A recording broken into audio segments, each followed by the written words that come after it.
Now we've got quite a quick change now because we need to be finished by 1 p.m. So just as I'm making some, well, not really a summary of what's been discussed over the last 2 days, that would be impossible. But as I'm making just a few points about what I'm hearing, I'd like to call the panel up so I can make those comments as they're coming up to the stage. A few very, very brief points.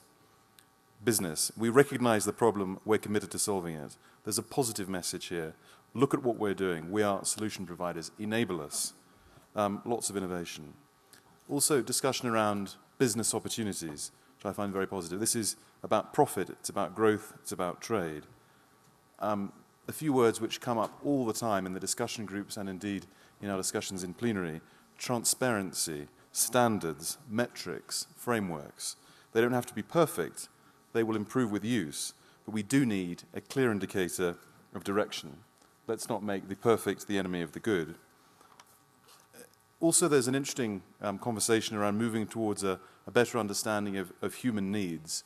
Focus on satisfying human needs, mobility, nutrition, etc., rather than focusing on selling more of existing products.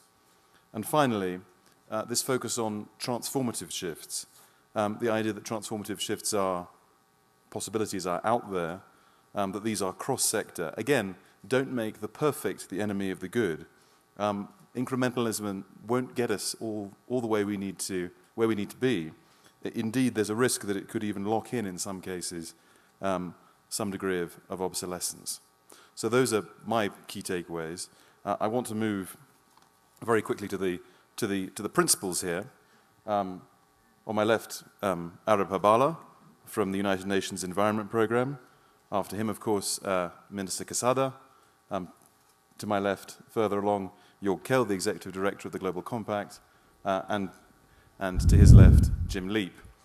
Arab, I'd like to turn first to you, if I may. Before I think has demonstrated to me that business is really finding its voice on these issues, I want to ask you, from what you've heard over the last 2 days, how confident are you that sustainability has really been internalized by business? And what are the key messages which you've heard which resonate from a UNEP perspective? Thank you very much. From this meeting, as well from others that we have been organizing in the context of B4E and the different business dialogues, we are really confident that sustainability is progressively being integrated in the strategies of the business sector. Companies are taking over. They are trying to showcase and how they can move ahead, but they cannot do it alone. What we tend to forget is that we need an enabling framework for that. When a company is really willing to move ahead, as what we have heard from here, we have very good messages from here. We have companies who are willing to move on. We have companies that are willing to demonstrate and to show that they can move on sustainability and what we call here on green economy. It's obvious that they can go to a certain extent alone, but beyond that, for scaling up and speeding up, there is a need for an enabling framework where the government has an important role to play, where the consumer has also an important role to play. And such gatherings when we are in a period of crisis, as the one we are going through, or we have been going through for the last 3 years, where it comes almost to a crisis of faith, it's important to see how the companies are reacting positively. The issue is that we tend to focus too much on the problems, on the risks, on the crisis, more than on the opportunities and the benefits. And the companies, the business sector, can really take the lead in showing the benefits on moving on green economy, on integrating sustainability criteria. But as I said, they absolutely need the government for that. And the government have to assume their role in trying to see how we can partner with the business sector. If you allow me an image, a tango needs 2 persons. The sustainability needs a multi-stakeholder approach where you definitely need to find the right combination between government role, business role, and consumer association roles, or where, if you want to put it another way, a good combination between rules, regulations, market instruments and incentives, and information and awareness raising. As I have been putting it, you need a good combination between sticks, carrots, and tambourine.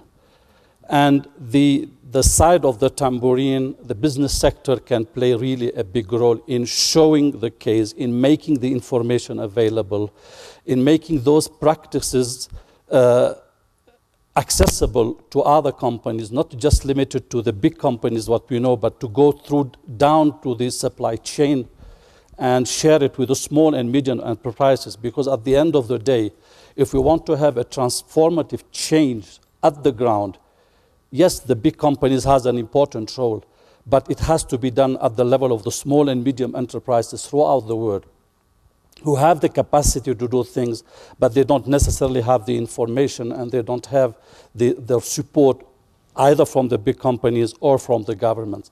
There is there a great opportunity, or having those partners working together, dancing together, in order to have something that can help us all deliver this transformative change. It's really, we need to move on from just, as we said, increasing, but transforming properly from a structural point of view. And the business sector has a key role, and UNEP is really committed to play its role in a sense that to create the bridges between government, civil society, and the business sector, and this is one opportunity of that, and also identify the partnerships, the public and private partnerships in a variety of sectors where we can really involve the business sector with us. It will be the case under the green economy work we are doing. It will be the case for the 10-year framework of program we're preparing that will be submitted to the next CSD and to Rio +20. Thank you. Arab, thank you very much indeed. I particularly like the image of business and government dancing together. I think the question then would be, who's leading? And let's hope they don't step on each other's feet. Let me turn now to Georg. Georg, this morning the Undersecretary spoke a little bit about trade issues and climate change. I noted on your CV that many, many years ago, as you emphasized to me just now, you did in fact work for UNCTAD in your dark past. But I wondered if you could comment a little bit on the interrelationship between trade and climate change, and also give us a sense of what you think the key messages should be from here to COP16. All right. First, a tough question on trade. I'm very much convinced that openness and global integration is the best pathway forward to diffuse rapidly best practices around the world.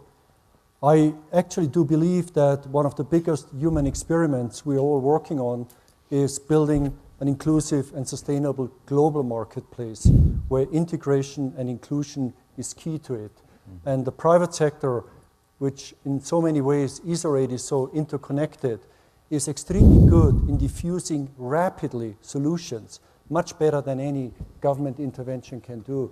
So I would strongly argue that let us keep in mind that diffusion of best practices, technology and solutions, market openness and fair competition is surely a key and critical solution in that. And I think we need to reinforce this again and again, because there's often the temptation to go short term and to discriminate, which often actually is a punishment for lacking capacity today to have what others have built over decades elsewhere. And I feel very strong about that in general principles, without going into details. On the key messages for COP16, I feel very encouraged by the meeting here. I think it has really brought about major shifts in mindsets, and many of you, almost all of you, are already leading and champions. No doubt we are working towards a tipping point. We're not yet there. It is a marathon, and the big breakthrough, I believe, that has occurred over the past 2 years is the recognition that we must run with solutions and convince also policymakers that there are so many promising ways forward. If only we were to focus on the solutions more and build them through public-private partnerships, through more collective platforms where we're working on, we actually will make an enormous contribution because we will give encouragement, we will show concrete ways forwards in critical areas, and we will be able to actually help the agenda moving forward on a broader scale. So my message would be we have to redouble our efforts between now and COP16. The World Climate Summit is scheduled for 4-5 December in Cancun, which is organized with many partners, including the Mexican governments. We want to work on that very hard with all partners and make sure that the practical solutions will actually empower also governments to see the positive opportunity side of the agenda much stronger than in the past.